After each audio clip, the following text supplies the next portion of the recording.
Hello, everybody. My name is Misha, and welcome to the Slate Podcast. I am here joined with my very good friend Robert Shepard today. You've seen him from many motion pictures, such as Lincoln, made by Steven Spielberg, Evan Almighty. He has also done movies such as Ghost Town and The Book of Roth. He has also appeared in stage productions such as 1776. It's so wonderful to have Robert come on the show today. How are you, sir? Thank you for being here. Well, it's certainly my pleasure. I've looked forward to it. Yeah, it's awesome having you here today. I want to give you this opportunity to talk about your newest project you've been involved with called Lucifer and the Father. Can you talk to us more about that, please? All right. Well, we have started actually as about 3 years ago. Our first episode was simply called Lucifer and the Father. And back, I guess, close to a month ago, I flew out to Oregon and we filmed episode 2, which is called Lucifer and the Father, Joseph and the Doctor. So the ultimate goal, Misha, is for this to be about a 6-part series, and it centers around God and Lucifer, or Satan, if you will, having conversations. Sometimes it's in modern day, sometimes it may be back in Bible times, and we're excited to have it filmed. And of course, now we're at the point of raising a little bit more money to get the final edit done. And we have a GoFundMe, Lucifer and the Father, the sequel, I believe it is. And anyone there that would like to help us get that final edit done, we would be delighted. But in the interim, you can go to YouTube and simply type in Lucifer and the Father, and you can see that first episode that we filmed a few years ago. Yes, yes. And so I've been kind of following the progress of that film too. I do have one question though, but how long has that production been going on for? Well, the concept of it actually started with a play that was written by Scott Galbraith back, I believe, actually, is for his church was the initial concept. And then as he looked at it, he felt it would work as a film, and he wrote the initial script. This is probably maybe 4 years ago. And then he forwarded it to Sean Justice and his wife, Sarah. And so, this has been probably 3.5, maybe 4 years in the making. And again, we have episode number 2 that's completed, but we're looking forward to completing another 3 or 4, and then we can syndicate it after that. Okay, that sounds great. And just that I'm so blessed to be talking to you today. I'm just that I know we ran into some technical issues last time, but I'm glad we got that all taken care of. Okay, so jumping right into things, I want you to talk a bit about your childhood. If you can elaborate on that and just discuss a bit about how life was like there for you. Well, yes, I was born and raised on a farm in the Missouri Ozarks. And when actually in my initial years, because we were really, kind of back in the, not in the woods so much, but we actually did not even have electricity for about my first 6 years of life. So we had kerosene lamps at night, battery operated radio.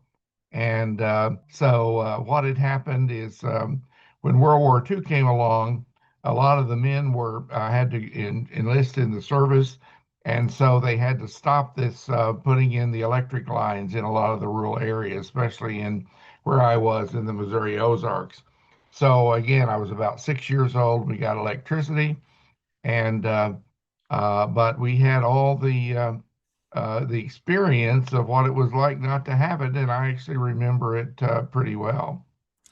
Yeah, I think that's absolutely fascinating to hear about that, is because I'm so used to having that, just like I think most people, um, nowadays, in comparison. I wanted to kind of follow up with that, talking about. when you first made a trip out to Los Angeles and you got one of your first big acting gigs on the show The Dating Game. I know that was a very monumental moment for you. That was kind of like your first really big thing that you did, and I was wondering if you can talk to us about that. Well, first of all, to sort of set the plate, if you will, I had always, Misha, wanted to be in the entertainment business from the time I was a little boy on the farm. The only problem was it just took me quite a while to get from the farm to the Ozarks. Not that I did not enjoy that experience. I valued it. I valued the people, the teachers I had. But up and, for many years, the opportunities to perform were either at church, where my mother used to always direct the Christmas pageant every year, to school plays. I also did lots and lots of singing. And so after I graduated from college and was teaching school, I decided to spend a summer out in LA. I had gotten a connection with a record producer by the name of Stan Silver. And so I was going out primarily to cut a demo record and also get some photos made that would go along and with the hope that he would get me a record contract. So while we were doing that, I also thought it would really be fun to be on TV. So actually, I had never seen the dating game because back on the farm we only got NBC, and the dating game was an ABC show. But I knew about it. I'd read about it, so I kind of knew the premise. But I called them up while I was out there, and I said, "Hey, I'd like to be on the show." And they said, "Well, Friday night we're having an open call." So I and about 200 people showed up, and they ushered us in at about 12 at a time and threw these questions at us of all kinds. And then it's over, and they say, "Don't call us, we'll call you." But lo and behold, they call me for a callback. And I went through that, a smaller group at a time, but the same premise, throwing you questions. And I think the thing they were looking for is they didn't want dead air. If they asked you something, they wanted you to come up quickly with an answer. So maybe it wasn't so much whether you were good looking or not, although I think that didn't hurt, but they really didn't want any dead air time. So answering these off the wall questions was sort of the thing that I had to go through, which I thought was quite fun. But lo and behold, I was ready to come back to Missouri to teach school. I had a contract, but they called and said I had been booked for the show. So here I was. I'd accomplished my mission. So I was very relaxed. I just had fun. I never even thought about whether I should win the date or not, because I had accomplished it. So they're there, and Jill was the young lady, and she had three choices. I was bachelor number two, and one of her questions was, "Bachelor number two, what do you spray all over yourself to get rid of the ugly girls?" And I said, without hesitation, "Well, actually, my dear, I've never met an ugly girl. They're all beautiful in their own way." And the audience clapped. They seemed to really like it. And so then come time to pick, and lo and behold, Jill picked me, bachelor number two. So I go backstage with her because we would have to come out later. And if you haven't seen it, but the winning contestants would end up blowing a kiss at the end of the show. So we were waiting to do that. And I said, "Well, Jill, why did you pick me?" Thinking she would say, "Oh, Bob, your answers were so clever." She said, "I was so nervous. I couldn't remember what anybody said, but I like the sound of your voice." Oh, well, I think that's so romantic and just I think that's fantastic. I do have to commend you, sir. I would be so nervous doing that, and it sounds like she was probably very nervous too. This kind of leads me to another question is that what advice can you give people who want to get into acting but have a real hard time just trying to stay calm and just trying to control their nerves before a big acting job? Oh, well, um, you know, I know I will just have to say what I do. And what I do when I am cast for a role is I try to make sure I am prepared. So I spend a lot of time. I think it's very important that the actor knows their lines when they get on set. So I work very hard to know that. That also gives me some confidence as well. So working the best you can, and rehearsing yourself, and making sure you're prepared to be there. But everybody has a different sort of problem regarding nerves. But actually, because one thing sort of led to the other for me. Finally, I got to the point that really, at this particular time, nerves are really not the issue. But again, I think being prepared is probably the at least what I feel like is a secret to making sure you're prepared to go on. Yeah, yeah. And so that's how I feel too. And just that you probably know me so far, but like I've just been preparing for days and days for this whole interview today. So I'm sorry if I do sound a bit nervous. It's just because I do put a lot of time to try to prepare things the very best I can, sir. So um and from what I can hear from you is that you don't really have that problem, and that's a sign from God that it shows that this is what you were supposed to do. So I think that's fantastic. So Well, and one of the things too that I think, Misha, is first of all, I had all these starts and stops over the years, but finally, the Army, when I was in the Army, they sent me to Fort Monroe, here in Virginia, and I knew I would probably be retiring from that position that I had as public affairs officer for the National ROTC program. So I got an agent soon after I moved here and started booking jobs. So this will lead around a little bit to the nerves thing, I think, is over the years, I have worked in every type of film that you can think of, anything that I could do. I would do student films, I would do training films. I did a ton of extra work. I occasionally would do stage and other things.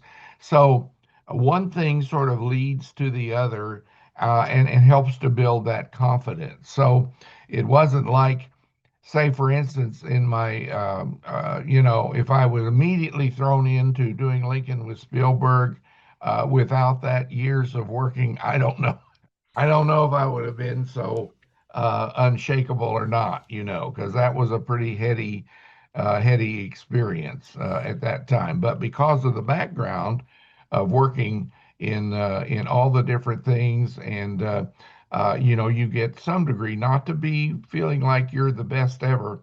I never have felt that way, but you do have a degree of confidence that you're going to be able to deliver.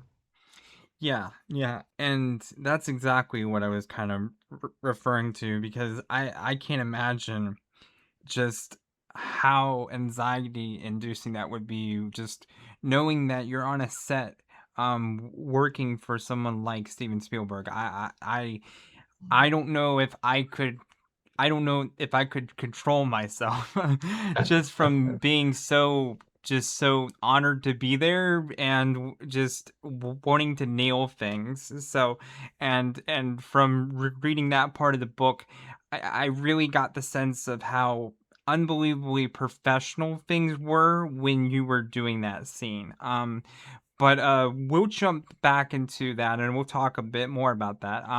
The next thing I would like to talk to you about is your career in the military, because your acting career and your career in the U.S. Army has kind of been like in tandem with each other, and so I just kind of want you to talk about how your career in the military has helped, kind of like you're doing acting wise? Well, first of all, that wasn't something that I ever thought about in growing up, that I would try for a career in the military.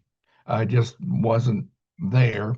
But the Vietnam War was going on, and I was teaching school, but they would set us up about every other year. We would have to go to St. Louis to the, you know, induction center and do physicals and all of that. And but I would keep getting deferred because I was in a low income area, and two of my good friends also got deferred. And so ultimately, I would not have had to have gone in to the Army. And it's not that I was just so looking forward to going to Vietnam. But I think at that point, I was moving up on 28 years of age. And it dawned on me, if I did not do something rather radical or dramatic, I'm going to be sitting here and I'm going to be teaching school and living on the farm the rest of my life. Now, not that that's bad. And if that's your goal, that's great. But that was never quite my goal. My goal, I wanted to get out into a broader view of the world. And I think I saw the military as a vehicle for that. And I think I thought, if I join the military and get in, then I'm not going to have a choice. I'm going to leave my comfortable home here on the farm with my sweet family, I'm going to have to face it and just do whatever happened. And so consequently, I ultimately had to go back to my school. And I finished getting my commission through the ROTC program in Missouri State University. But as you know, God works in mysterious ways. I was going there to get a commission in the Army, but ultimately that's where I met my wife. She was in graduate school as well.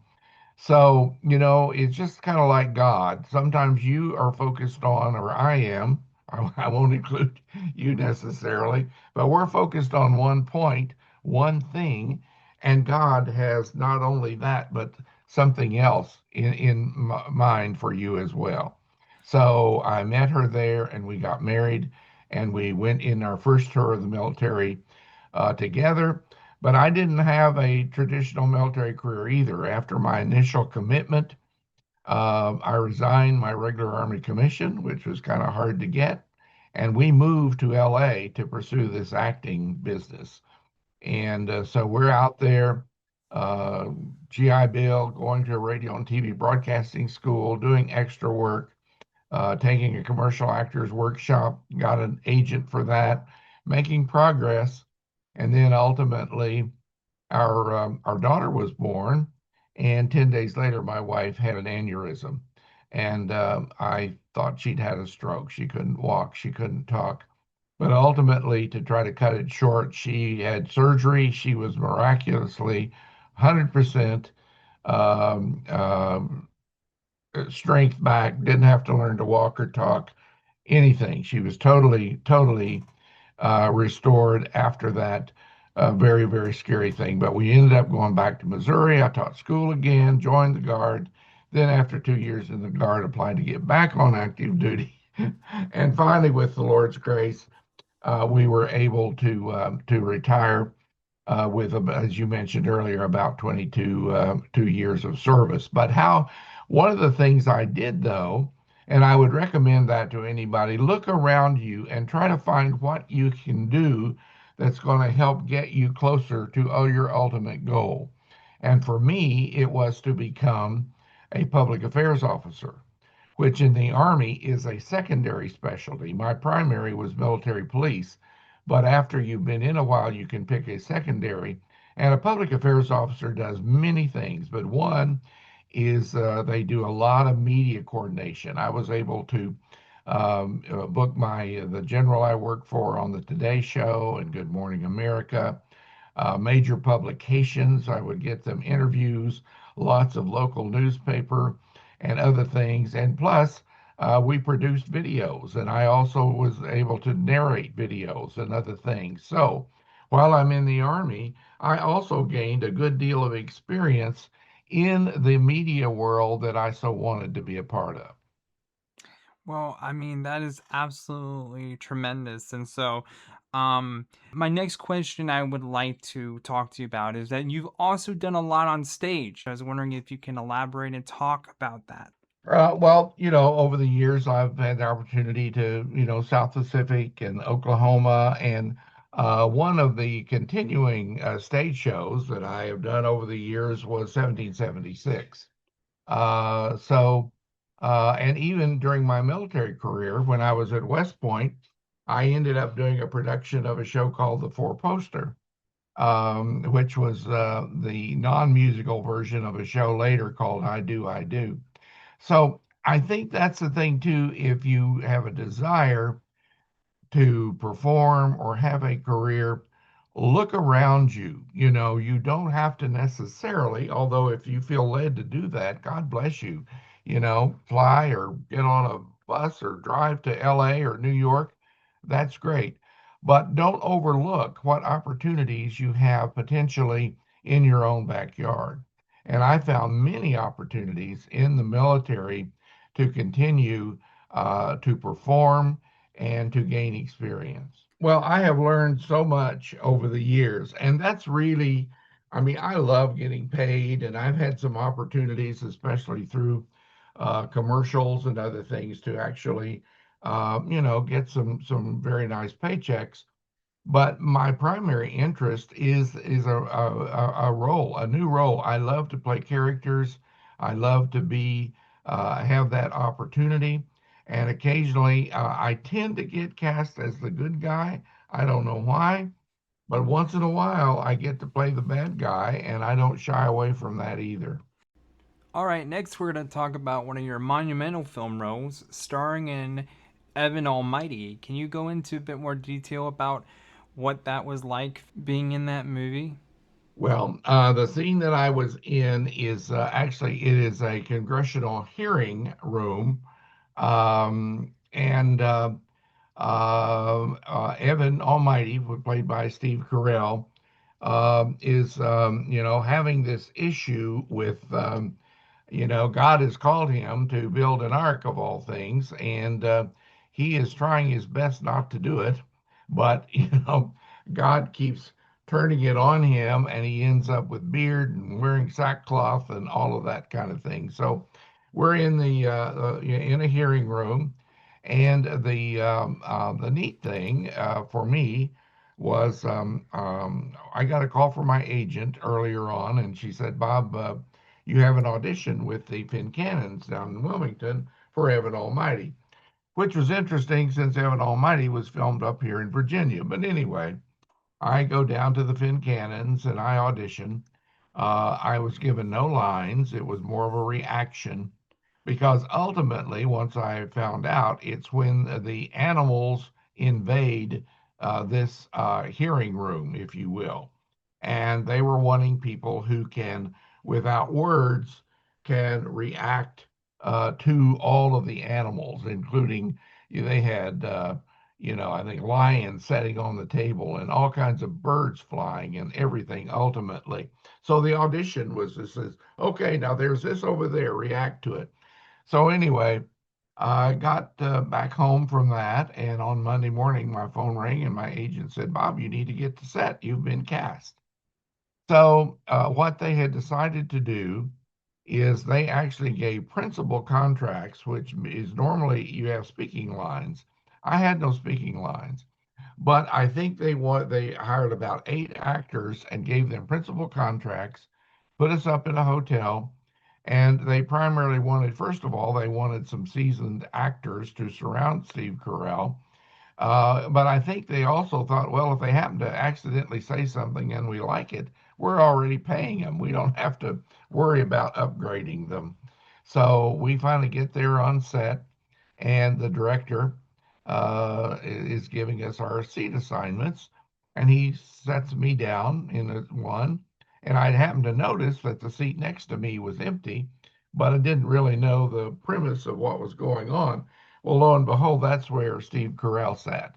So for about 4 days, I was next to him throughout that whole elaborate scene of the animals invading the congressional hearing room. I do have one question about that though. Is like when you're going into a scene like that, it it sounds like that that sometimes they do prepare you for like who you're going to be next to, but I guess for most jobs, like do they not inform you like about that stuff? I know, but I don't want to pat myself on the back, but I believe the director had looked at all of the auditions of those that were hired. And for whatever reason, God bless him, he decided to put me there. So he knew, but they didn't really care whether I knew or not, just Yeah. uh, but I was delighted at it, and it shows up a lot. And even though I don't have lines, I'm fairly visible, and it is also one of my better royalty checks that I get because Evan is probably the most frequently shown movie I've ever been in. I know we talked about that a bit before when we were trying to do this. Without like going into numbers, can you explain to people a bit more about that? Because I know there will be a ton of people hearing this that want to know a bit more about royalty checks. Well, first of all, it has to be a film that has contracted with Screen Actors Guild, and now AFTRA. They're both together. So AFTRA used to be primarily for television and SAG for film, but anyway, they're united now. And anyway, the company, before you're ever going to get residuals, it first of all has to be a film that they have signed, the production company has signed an agreement with them for, and of course this was so.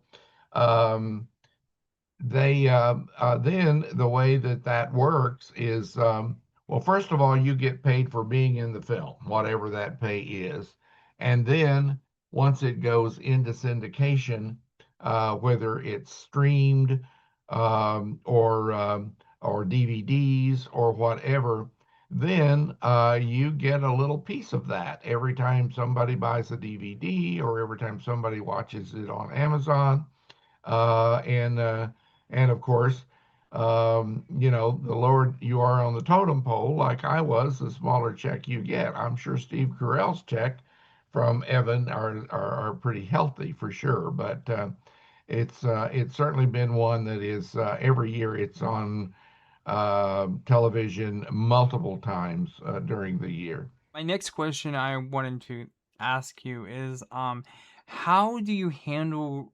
rejection? Well, it's very true that rejection is just, part of the thing. And one thing that has helped me over the years, now earlier on, it probably stung a little bit more, but I have also had opportunities to be involved in casting now that I have a small production company. And it helps me to know that sometimes an actor is not cast. He actually might have been the best actor, but there are other factors you've got to consider. Maybe this person needs to look like somebody that has already been cast, one of the stars, or maybe there is an ethnic quality to it, and so there are so many factors that go in. So I have just simply come to the point of my goal, and usually say a little prayer, is, just help me to do the best I can. If I feel like that and I can do some bad auditions, by the way, occasionally. I don't think I do it too often, but, occasionally I might. But my goal is if I walk away feeling like I've done a good audition and done my best, then I'm okay with whatever happens. So my next question I have for you is more about kind of like preparing for acting jobs. Is that what is your usual approach for preparing for auditions? Well, what I like to do, if I can, is I like when what they always send you are called sides, as you know, which are pages of the script. And what I like to do, and if I have enough time, is I like to actually memorize it rather than be reading it. I feel like I get a better delivery. So I do my best. Sometimes it can be too large, but most of the time, a lot depends on how long you've got to turn it around, too. If I've got a couple of days, I'm usually pretty good at memorizing it and then sending it back. And things have really changed in that regard over the years because it used to be in my earlier days, you would have to go to them. So I would make numerous trips to Wilmington, to the Finn Cannons. I would go to Richmond, to D.C., even Pittsburgh. They wanted to see you in person. Well, now almost all of my auditions are done via Zoom, or we audition or we tape it actually on the iPhone and send it. So that's the way that it's gone now, and it really saves a lot of gas, if you will, Yeah. because you can do it at home. Yeah, and so I can definitely kind of see that. And when I was reading your book, that was kind of something that I had kind of in the back of my mind too. It's just that I was just imagining you had to travel so far just to like audition for people sometimes, and kind of seeing that huge change with like technology. So my next question I have for you is, how has faith guided you for your career? Well, I think first of all, for whatever reason, I really feel like that is what I ultimately was supposed to do. So, and I feel like that came from God.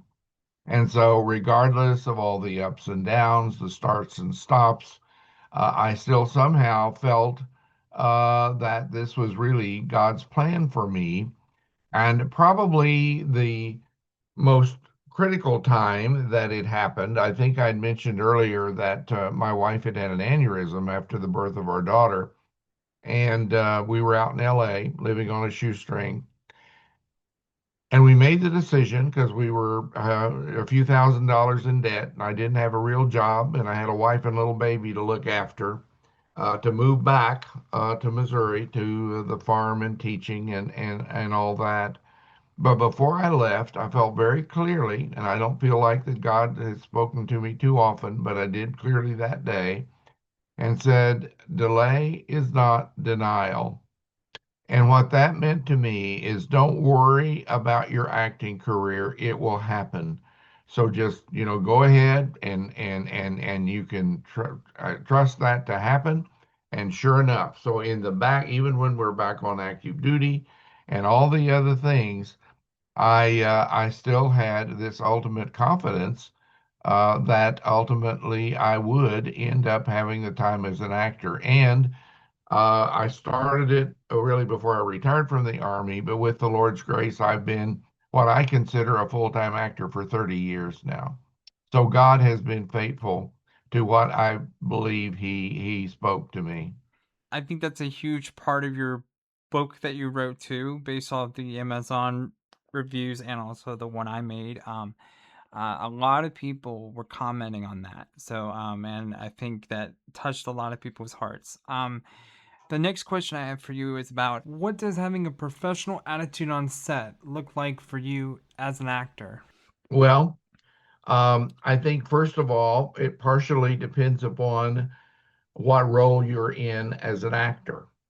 So, for example, I probably have been an extra in over 40 big budget films that had major stars like Julia Roberts and Bruce Willis and Sidney Poitier and all kinds of those folks. And I would be on the set with them.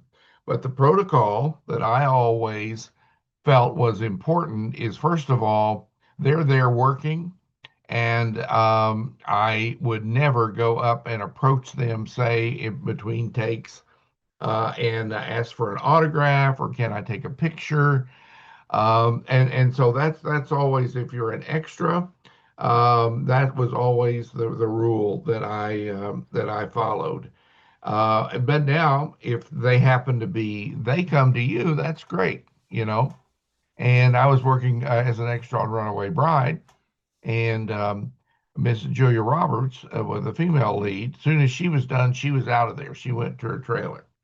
But Richard Gere mingled among the extras and was very friendly and talkative, and everybody was, of course, delighted at that. So that's if you're an extra. Now, if you're a principal, you have a little bit more um, clout, if you will, there. And so you're in a little different category. You're certainly free to interact with your co-stars. But one of the things I think, Misha, is so important, and I really try to do that, is to show the crew how important they are. Because you may be the star of the movie, but you can't do that on your own. You've got a cameraman, you've got hair and makeup, and you've got, your lighting, and you've got all the different people that it takes to make a movie. And I don't want to bother them, but certainly before I leave, I always try to go around and shake their hand and let them know how much I appreciate their good work because we couldn't have done it without them. I tend to approach that the same way you do whenever I'm trying to make a project or I'm trying to shoot stuff with people. I just that I'm always very understanding, very personable with everyone I have involved in my projects. I just that I try to encourage people to feel like we're all one big family. But my next question I have for you is that when you are doing acting jobs, do you take any of your own personal life experiences and you try to dump that into your own parts? Oh, I think you have to. Even though you might be a much different character, you still have to look deep within yourself because the key thing is with the camera, especially, you've got to be real. And if you aren't careful and you're trying to be this big actor, you can be phony, you know? Mhm. So you gotta be real. And to be real, there's always going to be a part of me that's going to be part of that. I've had the opportunity to really be very, very some different characters, but yet you've still got to be true to who you are. And the most important thing is to make sure that it's real. I heard somebody say, "Don't let them catch you acting." Okay. That's a very good that's a very good statement there. My next question I have for you is as an actor, how do you deal with dry spells in your career? Well, and again, that is part of the business. You know, they kind of say what feast or famine. I mean, Yeah. sometimes, and you kind of hate to be in that predicament where you have to turn down jobs. That kind of grieves you because you know, hey, next month I might not have anything going on. So I have always kind of looked for other things to fill in the time. One of the things that I've done several years ago is I formed a production company with my friend James Sanzo, and so we have worked, and so far we've been together many years, but we've actually only produced 4 films. But it's really great when you can turn during those times with nothing else going on and work on your own projects, you know. So that's been a real blessing. The other thing that I have done that's really worked out quite well is I heard about something at Eastern Virginia Medical School called a standardized patient. And these are people that role play different cases to help train the various medical groups, doctors, nurses, nurse practitioners, all of that. And you get trained on a case and you portray it and then give them feedback. That's been a great. I've done that since the '90s. So if I'm not making a film or a project, then I sign up for jobs that we've got there. And last week I kind of overdid it. I was working 6 days there, and I had 4 afternoons. I was working to finish up this movie that I've currently finished called Woodrow, and I actually bit off a little more than I can chew. But anyway, through the good Lord's grace, it all worked out okay. But keep active, keep active. Find something that you can do. Some people may have a screenplay.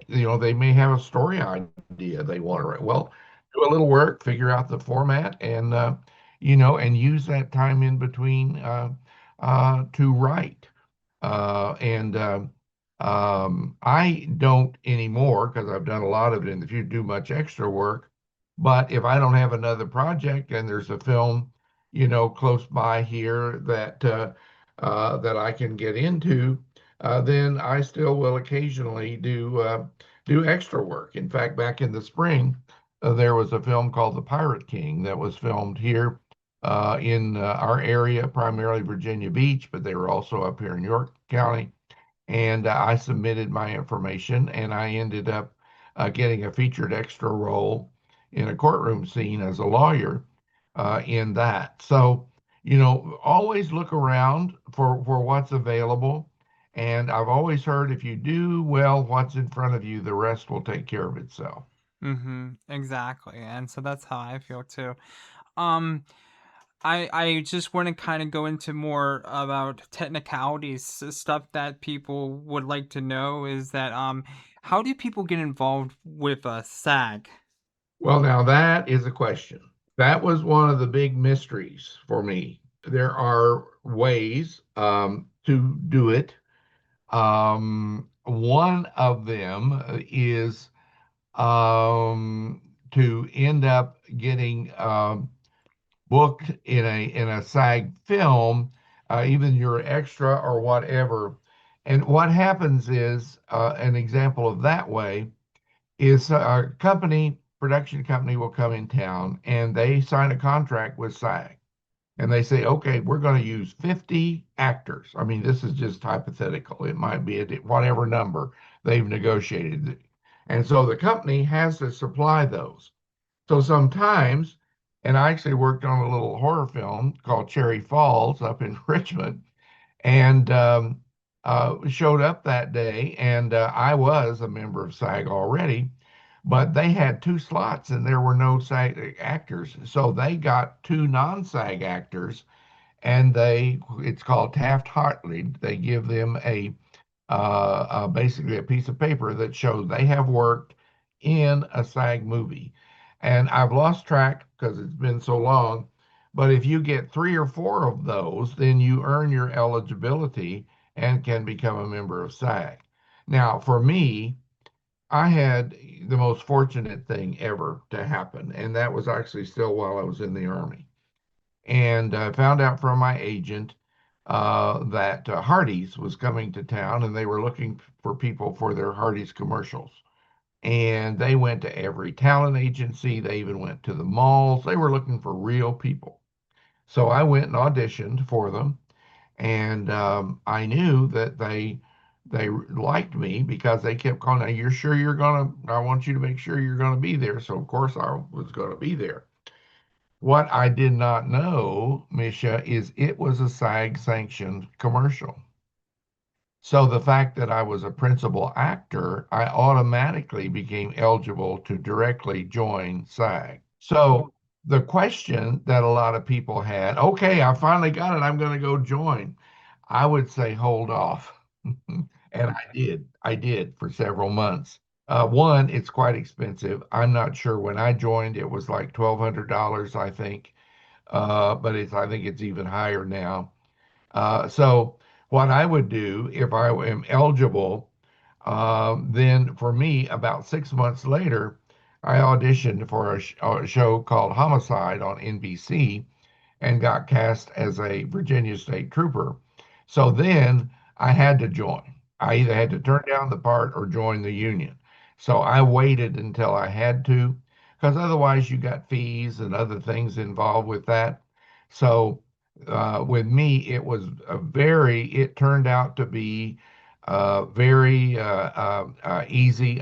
But otherwise it's a mystery and it's hard to figure out. But I became eligible, didn't join, and then one day I got this packet in the mail, and it says you and your family have a free year of health insurance.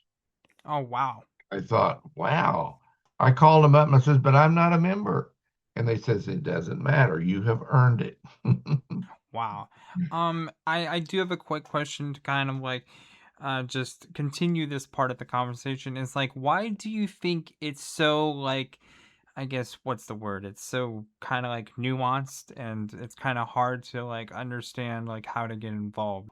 No, I think ultimately maybe people know, but and again, the most direct way, but it's not necessarily easy, is to get cast, audition, and get cast in a role as a principal actor. But it doesn't happen to everybody. You can't do it. Sometimes, you might go for years before you got that opportunity to do that. So others try to do this system of getting Taft-Hartley being placed in a SAG slot for about four times, three or four times, and then they have earned their eligibility. So a lot try that way as well. So, what advice would you give to new actors on how to build their portfolios and their resumes and how to get good looking headshots? Well, first of all, I would be very careful. If you would have someone that calls himself an agent and they say you've got to use this photographer to get your headshots, I would be very leery of that, because in many ways they're probably working together, and that may be the main way they're getting their money rather than getting you jobs. So the normal way would be is to find out a list of people that are professional, and find out what they charge ahead of time, because those things can go all the way from maybe 150 to $500-600, maybe even more. So, now that doesn't mean your agent can't make recommendations, because they will pray. If you don't know of someone, they can make recommendations, but it should be up to you based on your budget, how much you spend and what you do. Like, I found a wonderful photographer named Pam Manning. I have always used her here for well, all except once when somebody did them for free because they were wanting to get sort of a portfolio. But Pam is wonderful. And on my book cover, Delay is Not Denial, she took that photo. Okay, so the next string of questions I have is gonna just be talking about your experience when you were filming Lincoln with Steven Spielberg. I think pretty sure you knew this was gonna be a big talking point. Um, for me personally, I would just love to ask how long did it take just to film that scene? We worked close to probably half a day. I would say it might have been done. Actually never timed it. I had all I could do to just do what what we had to do. But I would say probably it took at least 4 or 5 hours um, to do that. And here's the way that Mr. Spielberg did it: is he filmed it from five different locations. And so he would start up higher, and we'd probably do five takes. Then they moved it down more floor level, and we did five takes. They moved it to the right and did five takes.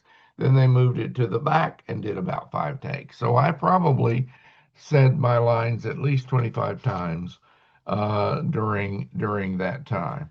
Okay. And so specifically, not saying that you need to know like exact numbers, but I'm just trying to get detailed here just so people tuning in can kind of see it in their minds. Between those takes, how long did that process take? Oh, it wasn't long at all. Oh, the crew was incredibly professional. Yeah, not long. And there were multiples. It wasn't like, sometimes I've worked on films and uh, there's one cameraman and he has to lug the thing and set it up and do. Oh no.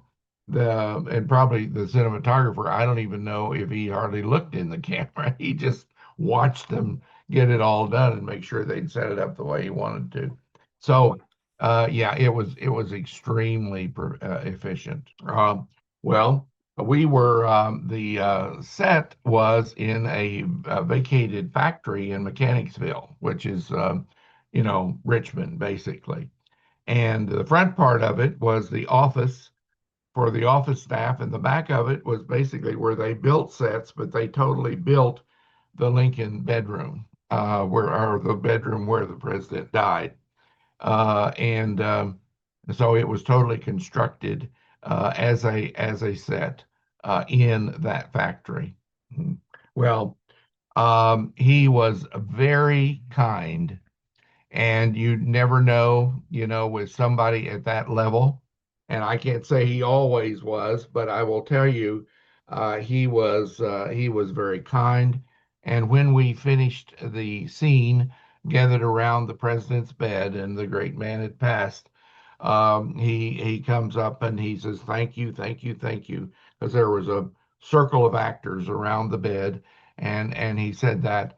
And then after they held me there in costume until they checked all the footage to make sure that they had everything they needed. And ultimately, I went back to the trailer and changed. Okay. Cool, cool. Um so the last part here, we're gonna talk about your favorite actors. And I know that you've shared time with very professional actors in your career. And I know you wrote a list of 5 different actors that you sent me. Um, if you can't remember them, I still have them here. And the first one you said was Charleston Heston. Yes, yes.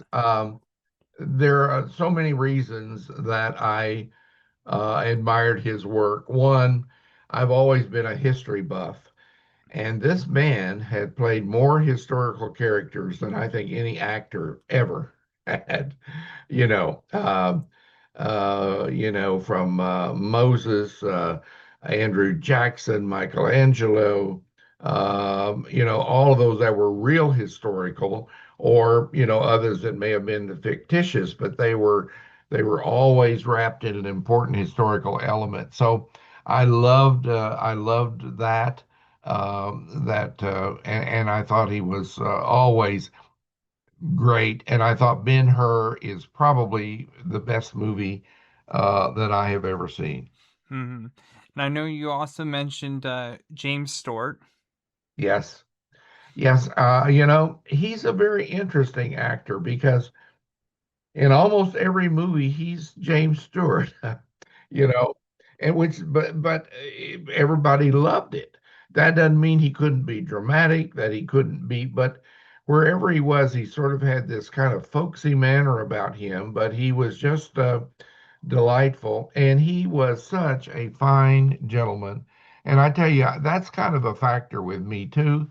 Not that it has to be, but these most of these men that I had picked out were family oriented and just really first class citizens as well. You've also mentioned that you enjoy John Wayne.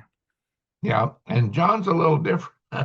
John's personal life was kind of a mess at times, but um, I think if anybody sort of embodied the spirit of America, it was John Wayne. And he made, I think, to me, the best Western probably has ever made was called The Searchers. It's an incredible, incredible movie.